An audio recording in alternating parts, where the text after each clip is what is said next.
Roald Dahl is known to generations of children as the man that brought them magical stories like Charlie and the Chocolate Factory, Danny the Champion of the World, and James and the Giant Peach. Many people remember his stories from their childhood. I've got a few favourites. There's Matilda, the Witches, James and the Giant Peach. They're so fantastic and different. It's like going into another world. I used to read a lot of Roald Dahl when I was little, and I had a lot of Roald Dahl read to me by my parents. He's very funny, he's a very witty author. He makes good stories for children and for adults. The BFG, the Big Friendly Giant, is about the big monster, and he goes around catching dreams. I can't even remember. I think my dog ate that book. I've taught Roald Dahl to children. I read 4 or 5 of his books, and the ones that I taught were Danny, Champion of the World, which I think is probably my favourite of all his books. But they're great children's books. Children love them, and it's great to be able to teach them to children who want to learn, who want to know. And he's a great man. I love his books. I think they're great. He invented his own words, and he wrote about fantastic places and people. By the end of the 20th century, people had bought over 35 million copies of his books. At the Roald Dahl Museum and Story Centre, you can learn more about him and his world. Gemma Holland works at the centre. She explains why Dahl's stories are still popular today. I think that the children still find the same things funny as they found funny 50 years ago. And I think that Roald Dahl had a really amazing way of being able to reach the children, but also be able to reach the adults that were reading with the children. So the humour isn't just for the child, but it's also for the parents or the adult reading with that child. And I think that is a massive appeal as well for everybody. Roald Dahl's parents were Norwegian, but they had left Norway to live in Wales before Roald was born on the 13th of September 1916. Dahl wrote about his childhood in his autobiography, Boy. He told many stories about being naughty at school.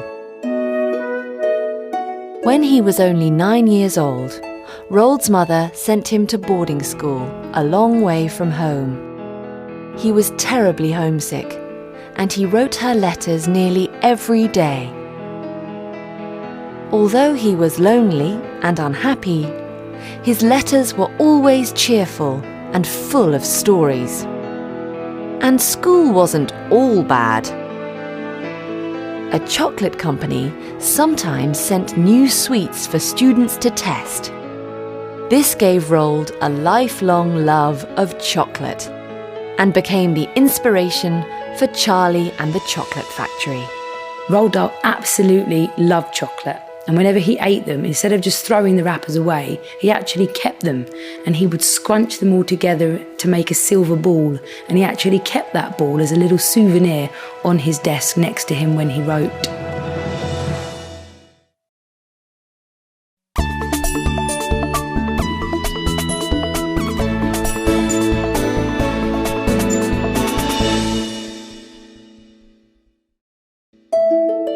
Roald wasn't the best student at school, but he was always good at sport and he enjoyed adventure. He didn't go to university after he finished school. Instead, he started working for an oil company. They sent him to Africa. Then World War II broke out, and Roald Dahl saw this as another part of an adventure. So he actually joined the Royal Air Force, and he became and learnt to fly a plane. And he actually flew a variety of different planes, Tiger Moths, Hurricanes, Gladiators. And unfortunately, Roald Dahl was actually involved in quite a serious accident when he crashed his plane in the desert. And he was very badly injured. And all of that adventure actually led to his first ever published piece of writing, and it was called Shot Down Over Libya. By this time, Dahl already knew how to tell a great story. He wrote a dramatic report about his accident while he was recovering in the United States. He described how the Germans had shot him down, but really, he had crashed because he had run out of fuel.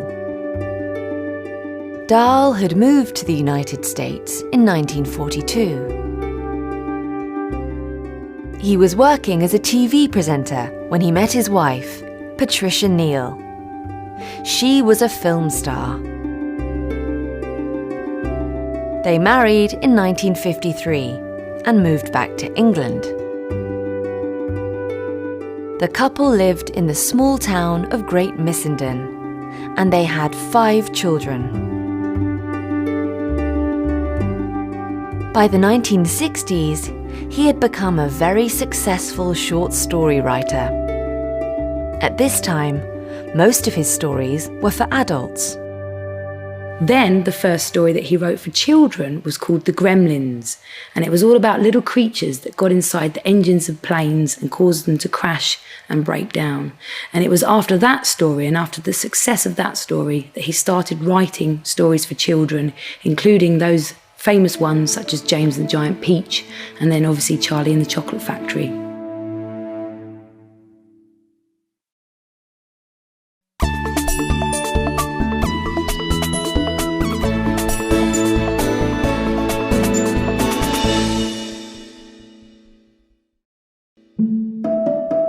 Millions of children have heard or read the stories of Roald Dahl. But at the Roald Dahl Story Centre, they encourage young people to write their own stories. Gemma explains. I think storytelling is important because it helps to make life more interesting. Around the museum, there are lots of things to inspire young writers. So how did writers like Dahl turn their ideas into a story? Roald Dahl always wrote his ideas down in his ideas books that he kept with him at all times. And he actually had some ideas in his notebook for 20 years before he used them. And Dahl always wrote in the same way. He always wrote in his writing hut, and I'm sitting in his replica chair right now, and we're surrounded by lots of really interesting things that he kept in his writing hut. Dahl always wrote with a pencil. So he would sharpen 6 of them, and then he would sit down to write on his special yellow paper. Everything he did, he wrote by hand. He would write for 2 hours every morning, and then he would stop for lunch, and then he would write for 2 hours every afternoon as well. Roald Dahl died in 1990 at the age of 74. One of the last lines he wrote was, "Those who don't believe in magic will never find it." I think that's a lovely way to finish off his last book, basically saying that if you believe in magic, you will find it. And I think storytelling definitely helps us to keep that magic alive.